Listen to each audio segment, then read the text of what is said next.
Доброе утро, дорогие наши друзья! Мы продолжаем идти по буддийскому пути, и с вами Тензин Байлак. В феврале завершилось празднование 15 великих чудесных деяний Будды Шакьямуни, и монахи в новом храме Топтен Шидублинг, они завершили с чтением Монлам. И в 15 и 16 лунные дни, последний день, монахи, они совместно с тувинским народом сделали обхождение вокруг храма, и каждый мог произносить молитвы и благопожелания о том, чтобы в следующей жизни встретиться с Буддой Майтреей. А Будда Майтрея – это грядущий и будущий Будда. Самтен Гьяцо Пашке – это тибетский учитель из Дрипунгоманг. Он держал в руках статую изображения Майтреи, и таким образом они призывали всех Будд, они читали восхваления и омовения. И тогда все могли накопить очень большие благие заслуги. А также в Хуре Ноганта Риги, достопочтимый Гесе Сультимтаи Пашке, тувинский учитель, он продолжает переводить текст Ламрим великого ученого Джесонкапы. И он рассказал на одной из лекций о том, как нужно перебороть гнев. Гнев – это очень опасный враг в нашем уме. И гнев проявляется явными и неявными признаками. Явные признаки гнева, они основываются на том, когда от гнева человека уходят самые близкие, с этим человеком не дружат, его обходят, боятся, и люди не желают дружить с таким человеком. А неявные признаки гнева – это когда сжигаются наши добродетели, и они неявные, и мы не знаем, сколько сжигается добродетель, и об этом знают только просветленные существа. И те добрые дела, которые мы накапливаем из жизни в жизнь, гнев может в один миг сжечь эти добродетели. Это как мы сжигаем бумагу, которая в один миг исчезает на наших глазах. И природа гнева – это жар. И гневный человек, он страдает, у него проявляется жар. И как же можно перебороть гнев? Только терпением и усилием человек может преодолеть гнев, избавиться от усиления гнева. Каковы причины проявления гнева? Гнев появляется тогда, когда человек не получает желаемое, когда он что-то хочет, у него не получается, когда формируется много препятствий на пути, и человек не может получить желаемое, и он не может достичь цель, и тогда у человека появляется гнев, агрессия, злость. И гнев – это очень опасное проявление нашего ума. И об этом рассказывал Гесе Таи Пашке, о том, что гнев можно очистить благодаря духовной практике. Это когда мы делаем простирание, это когда мы раскаиваемся, когда мы читаем мантры. И антиподом гнева является чувство любви и сострадания. И чтобы практиковать это чувство, перед нами имеется танка изображение Будды сострадания, Арябалы, или на тибетском языке это Ченрезик. И когда мы проявляем терпение, и результатом терпения является рождение в красивой форме, у человека появляются гармоничные черты лица, очень красивое тело.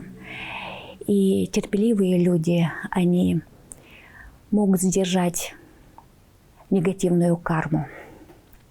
И гнев, еще раз, это один из ядов, или это омрачение ума.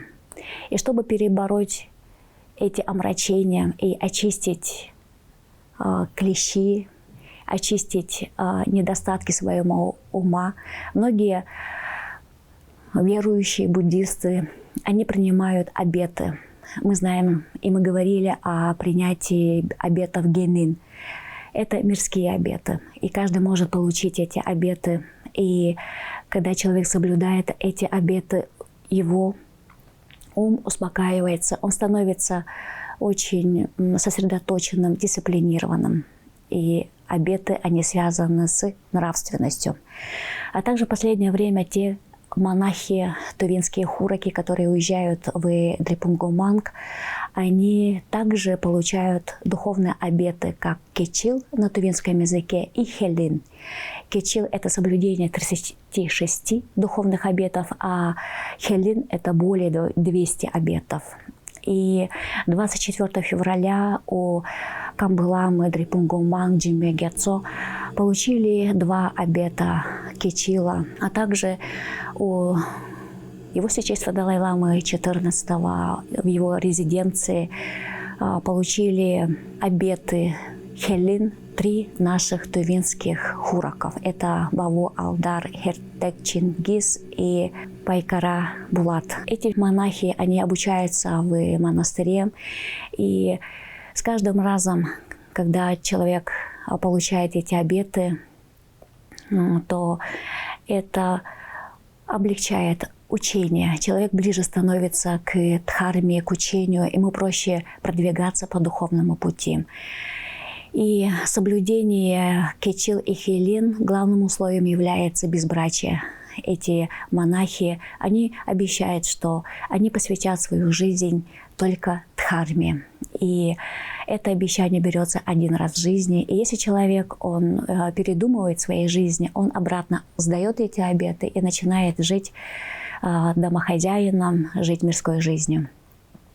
Также, дорогие наши друзья, есть очень хорошая новость о том, что мы все миряне можем тоже обучаться в Дрепунгуманге. Это в Индии, на юге Индии находится буддийский монастырь, и там есть общежитие для тувинцев.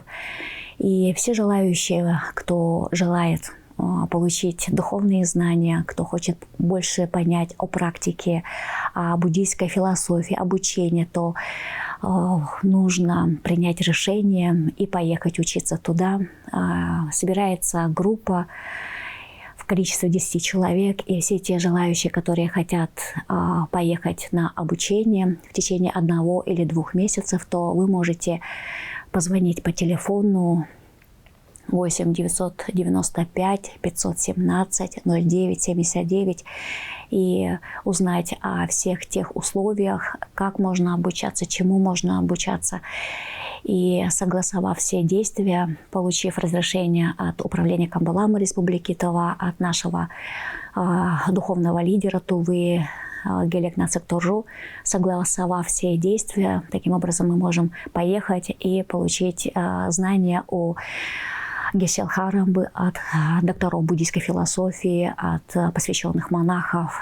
Поэтому это очень крепкое решение, это очень будет правильным решением в своей жизни, потому что в благоприятных условиях человек может получать знания, когда он полностью поглощается в эту атмосферу, когда он находится в таких вот хороших условиях с единомышленниками, и это упрощает процесс обучения. И мы поздравляем всех наших монахов, монахинь из Республики Тыва с получением духовных обетов. И мы знаем, что те люди, которые получают эти обеты, они являются настоящими героями, они пример для подражания. И те люди, которые получают эти обеты и соблюдают эти обеты в течение долгого времени, они начинают светиться. Лучи света из его ума распространяются в 6 мирах сансары. И поэтому очень важно для мирян, для простых людей это получать благословение у таких людей. Эти люди становятся очень сильными, очень приближенные к Буддам, Бодхисаттвам и защитникам. И говорят, когда приезжают реализованные учителя, за ними следует свита защитников, очень много Будд.